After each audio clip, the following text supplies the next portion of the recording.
Bruce Raisch, the ghost town hunter here. One thing I always do when I go on my road trips is I travel with a first aid kit.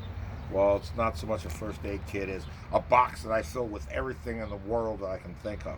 And in there are three different first aid kits, including one Army combat one. Out of all of that, what I use the most is usually aspirin and something called Afterbite. I just call it a bite stick. But this its brand name is Afterbite, and it's good for flying, stinging insects, even mosquitoes. It even says it fights the itch. But you don't want this for poison ivy. You don't want this on an open wound. You don't want this anywhere near your eyes. So yeah, bug bites only. But that does include ants, and it's a little miracle worker. You feel immediate relief for when you use this. You might have to use it several times.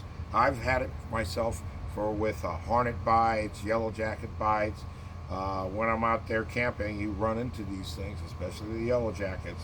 Well, this baby works real good. It is going to help you if you're allergic. You still need your atropine for that. But you should have this in your first aid kit if you do a lot of camping. So, just my advice, and no one pays me for any of these, remember. It's just my own personal experience. In the meantime, Bruce out, and you will take care.